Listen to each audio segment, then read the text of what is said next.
저는 오늘 시편 37편 23절 이하의 말씀을 통해서 의인이 받을 복이라는 주제로 하나님의 말씀을 전하고자 합니다.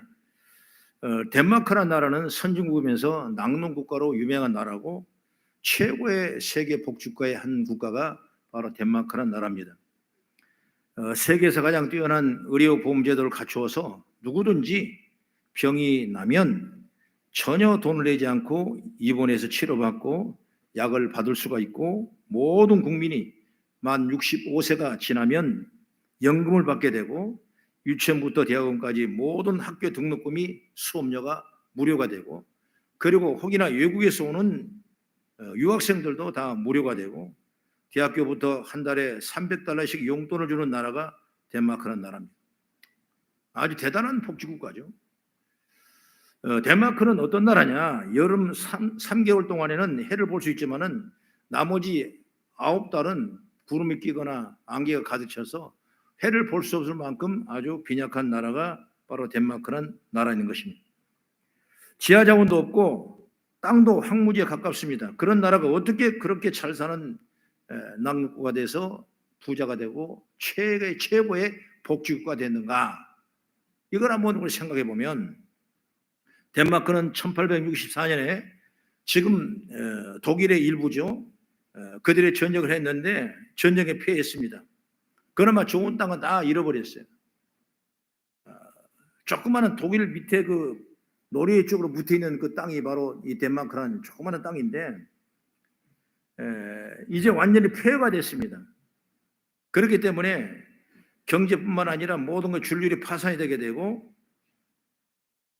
전쟁이 진 이후에 국민들은 소망을 잃어버리고 도박과 술에 취해서 희망이 없는 날로 살기를 시작했던 것입니다. 그래서 덴마크는 이제 끝났다 이렇게 했는데, 이때 덴마크를 세운 사람이 있는데 누구냐? 바로 그룬드빌 목사님입니다. 거기에 퇴역군인 달라스 대령과 함께 마음을 합해서 이 나라가 이대로 주저앉으면 안 되지 않냐, 뭔가 새롭게 개혁이 돼야 되는데 어떻게 하면 할 것인가라는 신앙을 표현했을 때 삼회 운동을 펼치게 됩니다. 이 삼회 운동이 뭡니까? 하나님을 사랑하자, 조국을 사랑하자, 그리고 이웃을 사랑하자. 여러분, 평범한 패치크릭 같지만은 이 설교에 사람들이 감동을 받게 되고 자신들의 믿음을 돌아보면서 점점 한 사람 한 사람씩 하나님께로 돌아올 수가 있었던 것입니다. 그런 그들을 하나님께서 귀하게 보시고 바로 복된 나라를 만들어주는 것이 바로 덴마크라는 것입니다. 여러분, 하나님 말씀대로 사는 사람은 복을 받게 되어 있습니다. 하나님은 당신의 뜻대로 사는 사람에 복을 주십니다. 오늘 본문의 말씀에도 하나님은 의인들에게 복을 주신다고 말씀하셨는데, 그렇다면 의인은 누구를 자칭하는 말인가? 여기서 말씀한 의인은 죄가 없는 사람을 말하는 것이 아니라 하나님을 믿는 사람을 의인이라고 그런다고 합니다. 할렐루야. 여러분, 하나님 믿으시면 여러분이 의인인 것입니다. 성경 보면 하박국서 2장 4절의 말씀 보면 이런 말씀이 기록되어 있죠. 보라, 시작. 보라, 그의 마음은 교만하며 그 속에서 정직하지 못하나 의인은 그 믿음으로 말미암아 살리라. 의인은 믿음으로 사는 거예요. 그게 바로 의인이다. 믿음으로 사는 사람이 의인이다. 그래서 바울 사도는 이 말을 지경에서 로마서 1장 17절에 오직 의인은 믿음으로 말미암아 살리라 함과 같으니라 이렇게 말씀했습니다. 믿음으로 사는 사람이 의인이다. 하나님을 믿는 사람이 의인이다. 그래서 하나님 믿는 사람들에게 복을 주신다고 약속의 말씀을 했습니다. 그러면 하나님 믿는 의인이 받을 복은 어떤 복인가? 라는 주제가 오늘 말씀인데, 몇 가지로 말씀을 나누면서 첫째로, 의인의 복은 누구냐? 하나님이 늘 붙들어 주십니다. 할렐루야. 하나님은 넘어진 것 같지만은 하나님 붙들어 주셔요. 하나님은 우주 천주 만물을 창조하시고 그 다음에 사람에게 다스리고 누리고 정복하고 생육할 수 있도록 하나님이 큰 복을 주셨어요. 그런데 사람들은 범죄했습니다. 타락했습니다. 그래서 주님이 주신 그 복을 다 누리지 못하게 됐던 것입니다.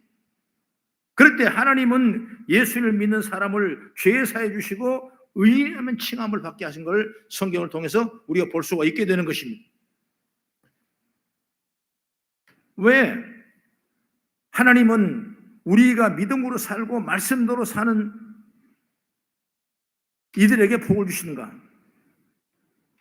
여러분, 말씀대로 살고 믿음으로 산다 그래도 여러분 우리에게 원치 않은 어려움이 나올 수가 있는 거예요. 내가 생각한 것보다 아픔과 고통과 질고도 있을 수가 있는 거예요. 내가 뭔가 풀지 못하는 문제가 우리 삶 속에 다가올 수가 있는 것입니다. 왜 그렇습니까? 바로 육신을 따라하려는 욕망 때문에 또는 죄의 유혹을 이기지 못하기 때문에 자꾸 넘어지죠. 말씀대로 살지 못하기 때문에 자꾸 넘어지는 것입니다. 그래서 죄의 길을 따라가고 하나님이 기뻐하시지 않는 길을 갈 때가 있는 것입니다. 그런데 본문은 어떻게 말하냐면 하나님은 우리가 넘어져도 죄에 넘어져도 하나님은 붙잡아 주신다 그 말이에요. 할렐루야. 넘어져도 아주 넘어지게 않게 붙잡아 주시는 것입니다. 우리가 성경의 말씀 보면 이삭의 아들이 쌍둥이죠. 에서와 야곱이란 그 쌍둥이인데 형이 에서고 동생이 야곱이에요. 근데 그들은 어디서 싸우기 시작했냐? 모태에 들어갈 태중에부터 싸우기 시작했어요. 야곱이란 놈이 에서가 형이 먼저 나가려고 그러니까 발꿈치를 붙잡고 해산 안에 그 고통을 느끼는 그런 삶 속에서 나온 사람이 누구냐? 바로 에서예요. 에서는 또 어떤 사람이냐? 여러분 알죠? 그 성격의 행실이나 삶을 보면 절대로 이스라엘이라는 이름을 바꿀 수 없는 그런 과정의 사람이 누구냐? 에서예요. 그런 팥죽 한 그릇에 장자권을 형 것을 샀습니다. 그리고 원치 자기가 옳지 않을 수밖에 없는 그 장남으로서의 큰 축복에 그 형을 속이고 아버지로부터 형의 축복을 상속을 다 받아냈어요. 그리고 그가 그것 때문에 도망갈 수가 없었고 도망가는 곳이 뭐냐? 외삼촌 집에 갔습니다. 외삼촌 집에 가서 여러분 어떻게 했습니까? 자기가 속임을 당하는 거예요. 20년 동안 속아 살았어요. 그러면서 나중에 결국 탈출을 하게 되는데 그 죽음을 회피하기 위해서 그는 결국 외삼촌집을 떠나옵니다. 그걸 누구 하냐? 성경을 말씀 보니까 하나님이 그렇게 다 개입하셔서 탈출할 수 있도록 이끄신 거예요.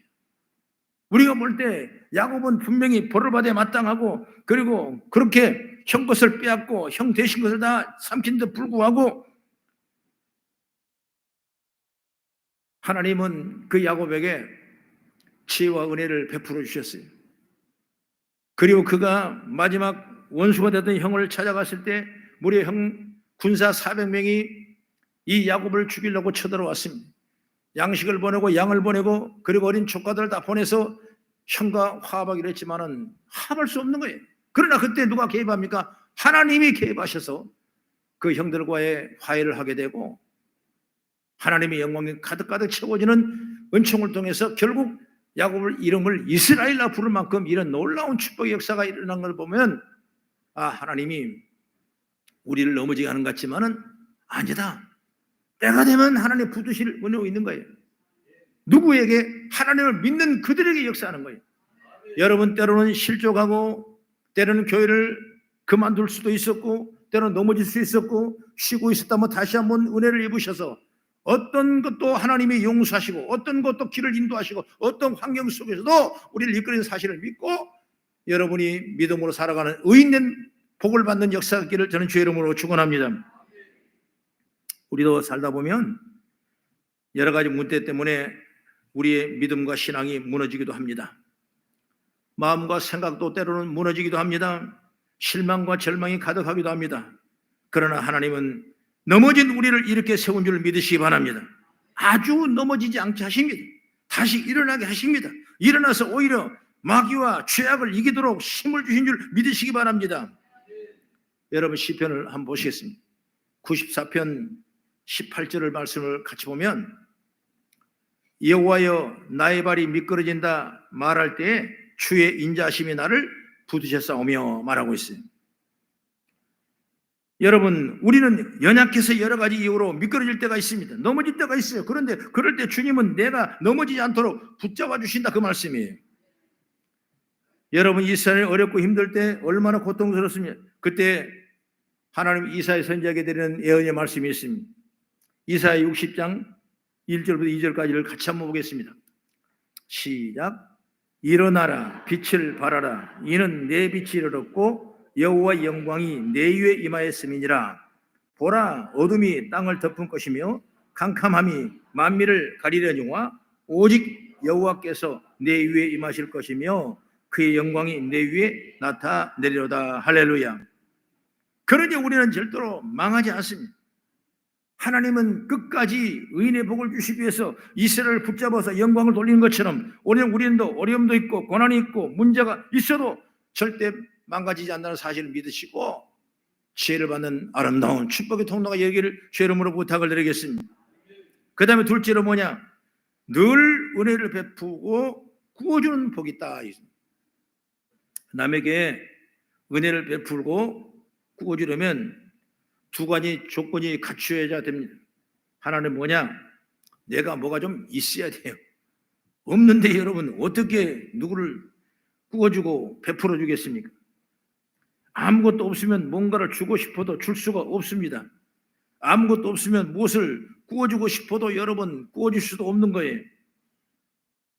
그러므로 베풀고 구워주는 복은 하나님 믿는 사람에게 무엇인가 나누고 싶고 구워줄 수 있는 힘을 하나님이 누가 주신다 그 말이. 그렇기 때문에 나는 그렇게 생각해요. 없다고 생각하지 말고 없다면 하나님 앞에 기도하십시오. 하나님 분명히 의인에게 주신 복이 있다고 그랬는데 나도 구워주고 베풀 수 있는 은혜를 주십시오. 그렇게 여러분 기도하셔야 돼요. 나는 조건이 안 되니까 할 수 없다고 이렇게 모든 마음의 문을 닫아버린다면 여러분 하나도 우리가 할 수 없어요. 최소의 내가 줄 수 있는 힘이 있다는 걸 여러분 자랑 삼고 그러기 부족하다면 더 채우다가 하나님 기도하면서 나갔을 때 하나님은 그 기도를 응답하시고 의인의 강구는 역사가 있다고 말씀했기 때문에 분명히 하나님의 영광이 나타나게 될 줄로 믿습니다. 그 다음에 두 번째로 뭐냐면 있다 하면 그럴 마음이 있어야 돼요. 아무리 있어도 여러분 그럴 마음이 없으면 안 되는 거예요. 먼저 중요한 건 뭐냐? 마음이죠. 마음. 내가 주고 싶은 마음, 베풀고 싶은 마음, 구워주고 싶은 마음이 있어야 돼요. 그런 마음을 항상 여러분이 우리가 가져야 돼요. 그 성경이 우리에게 말씀하는 거죠. 누가복음 16장 19절의 말씀 보면 부자와 거지 나사로가 나옵니다. 그때 이 거지는 정말 문간방에 있으면서 주인이 상에 떨어지는 부스러기도 먹어야 되는데 먹을 수 없는 것입니다. 그러나 부자는 화려한 옷을 입었습니다. 날마다 잔치를 베풀면서 그 집 대문 앞에 버려진 나사로는 그것 할 수 없는 것입니다. 오히려 헌대를 핥고 있을 밖에 없는 그런 빈궁한 처지가 됐어요. 이 부자는 화려한 옷을 입고 날마다 잔치를 베풀면서도 나누고 베풀 마음이 전혀 없습니다. 우리도 마찬가지입니다. 내가 가진 것이 있어도 나를 마음이 없으면 남에게 줄 수가 없는 것입니다. 여러분 믿음의 사람이 받을 복은 무엇인가? 물질도 있어야 되고 마음도 있어야 됩니다. 그중에 우선이 나는 마음이라고 생각해요. 뉴스를 보더라도 부자가 아닌데도 기부하는 사람들이 많이 나옵니다. 이처럼 나누려는 마음이 여러분 있어야 되는 거예요. 성경은 주는 것이 내게 복이라고 그랬어요. 이것이 복인 이유는 그런 삶을 주님이 원하시기 때문에 그렇습니다. 사도행전 20장 35절의 말씀 보면은 주는 것이 받는 것보다 복이 있다 말씀했습니다. 순간적으로 받을 때 기쁘지만 실제로는 여러분 내가 줄 때가 더 기쁜 줄 믿으시기 바랍니다. 그러므로 주는 사람이 되어야지 어떤 상황이 되든지 받는 사람이 되면 안 되는 겁니다. 주는 사람이 복 있는 건 분명한 사실이에요. 그리고 나누고 베풀 때 하나님은 드러납니다. 복음이 드러납니다. 그리고 그렇게 나누고 베푸는 사람은 하나님 더욱더 큰 복을 주게 될 줄로 저는 믿습니다. 잠언서 11장 24절 25절 한번 보겠습니다. 시작. 흩어 구제하여도 더욱 부하게 되는 일이 있나니 과도히 아껴도 가난하게 될 뿐 아니라 구제하는 자는 풍족하여 질 것이고 남을 윤택하는 자는 자기도 더욱 윤택하여지리라. 선한 일에 아낌없이 돈을 쓰는 사람은 부유해질 것이며 남에게 은혜를 베푼 사람은 자기 도움을 받을 것입니다. 나누고 베푸는 사람에게 하나님은 도우심과 다른 사람의 도움이 있다는 줄 믿으시기 바랍니다. 신약 성경에 예수님은 우리에게 말씀하실 때 황금률이라는 말씀을 하시면서 신약서에 이렇게 말씀합니다. 부자되는 법이 기록되어 있죠. 누가복음 6장 38절의 말씀입니다. 같이 한번 봉독합니다. 시작. 주라 그리하면 너에게 줄 것이니 곧 후일이여 누르고 흔들어 넘치도록 하여 너에게 안겨주리라. 너희가 헤아리는 그 헤아림으로 너희도 헤아림을 도로 받을 것이니라. 그런 사람에게 더 큰 복을 하나님이 내리시겠다는 거죠. 그래서 나누고 베푸는 사람이 복받는 사람이다라는 걸 성경은 우리에게 끊임없이 말씀하고 있는 겁니다. 여러분, 저와 여러분도 이런 나누고 베푸시기를 바랍니다. 꾸는 사람이 아니라 무엇을 줄 수 있는 넉넉한 마음이 있고 넉넉한 우리 삶의 환경이 되길 주의 이름으로 축원합니다. 마지막으로 세 번째, 의인이 받을 복은 뭐냐? 그 자손이 복을 받습니다. 25절부터 26절까지 말씀을 보면 25절에 중요한 말씀이 있죠. 내가 어려서부터 늙기까지 의인이 버림을 당하거나 그의 자손이 걸쇠감을 보지 못하였다, 이렇게 말씀했어요. 시편 37편을 기록한 사람은 다윗입니다. 이 다윗이 말하기를 나는 지금까지 살아오면서 의롭게 사는 자가 버림을 당하거나 그의 자녀들이 구걸하는 걸 보지 못했다, 그 말이에요. 하나님께 이처럼 믿음의 자손들에게 복을 주신 줄 믿으시기 바랍니다. 이게 축복 중에 축복이죠. 내가 가진 신앙의 복이 누가 받느냐? 내 후대가 복을 받게 되어 있어요. 3, 4대까지 하나님은 놀라운 은혜와 축복을 우리가 허락한 줄 믿으시기 바랍니다. 나는 이 성경을 보면서 한번 찾아보니까 많은 곳에 말씀이 있지만은 가장 중요한 말씀을 찾아봤습니다. 시편 115편 9절부터 14절까지 말씀인데,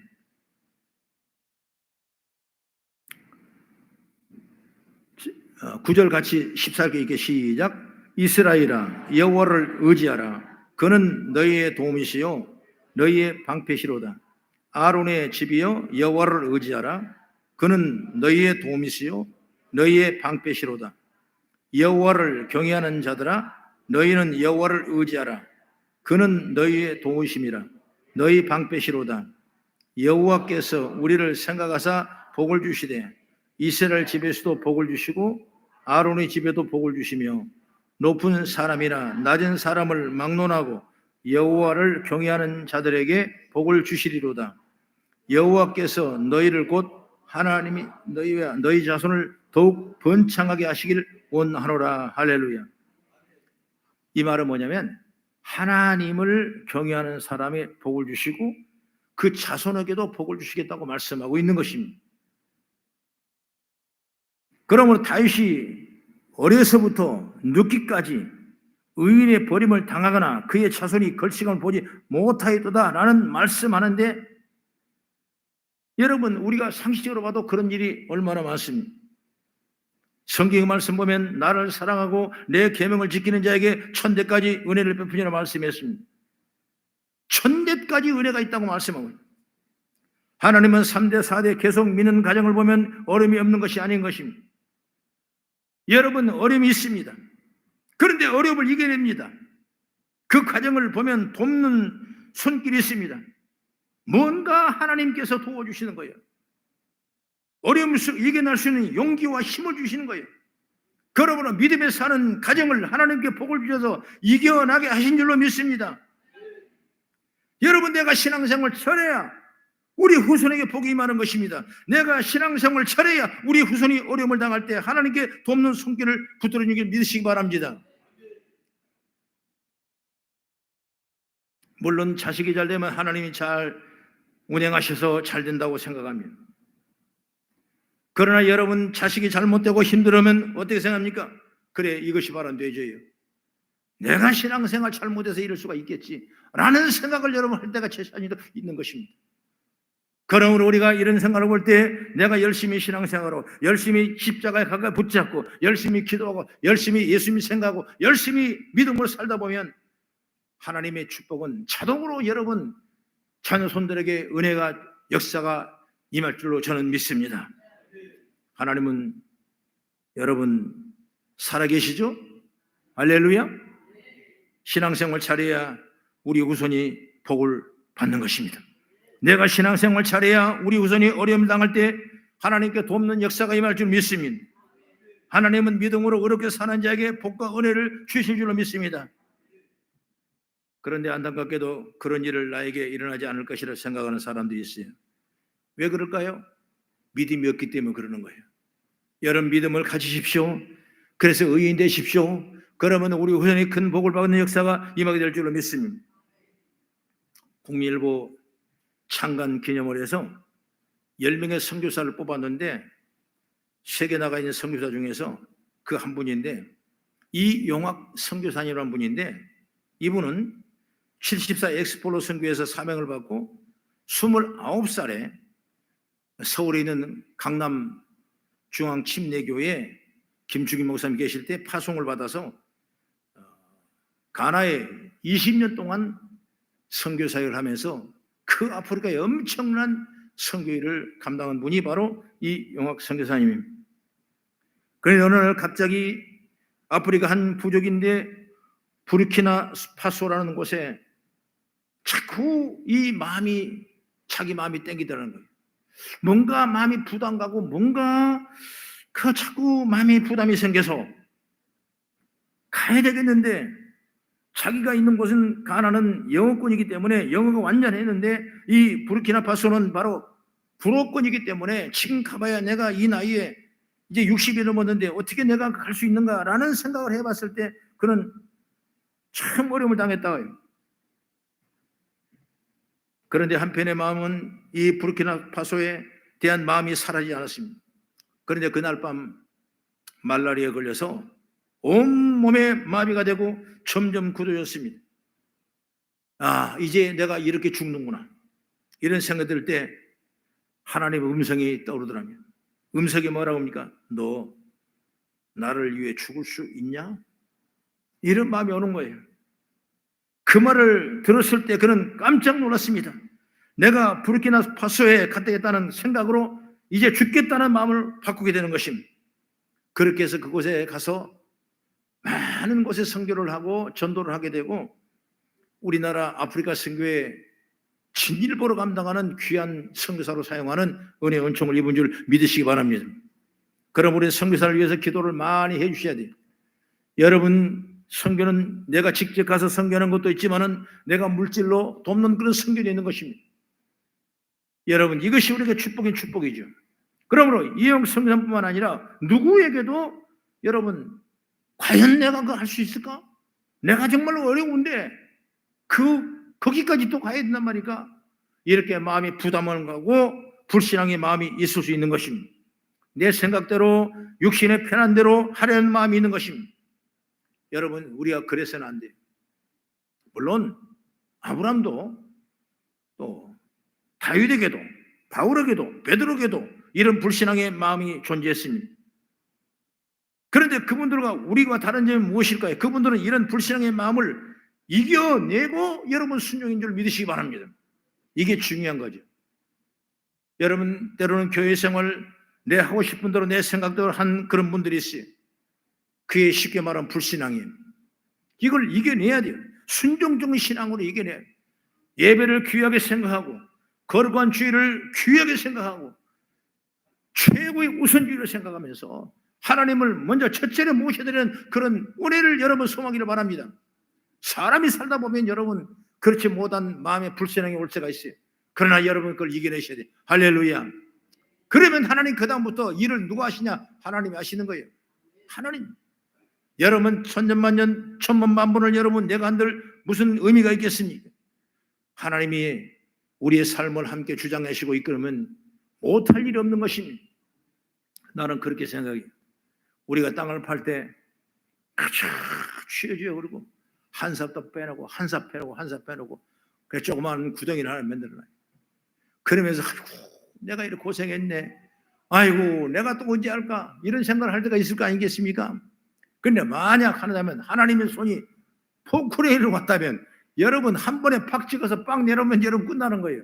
바로 그것이 하나님 은혜인 줄 믿으시기 바랍니다. 내가 하려면 한이 없는 거예요. 나는 그저 도구로 사용하셔서 하나님이 내 손을 움직이시고 하나님이 내 환경을 움직이시고 하나님이 내 여건을 움직이셔서 일할 때 엄청난 축복의 통로가 여력이 될 줄로 믿습니다. 그래서 성도들이 다 은혜 받을 복을 연연 받으시고 하나님 나라가 확장되는 역사가 있기를 주의 이름으로 축원합니다. 결론으로 말씀을 드리겠습니다. 하나님은 믿음으로 사는 의로운 사람들에게 복을 주신다고 말씀하셨습니다. 그러니 믿음으로 사시길 바랍니다. 어리추만 바라고 사시길 바랍니다. 믿음이 주어지지 않으면 믿음 달라고 기도하십시오. 그래서 하나님 주시는 복을 받아서 자손 후대에 넉넉히 누리는 그런 의인의 복을 받는 역사가 있기를 주의 이름으로 축원합니다. 기도하겠습니다.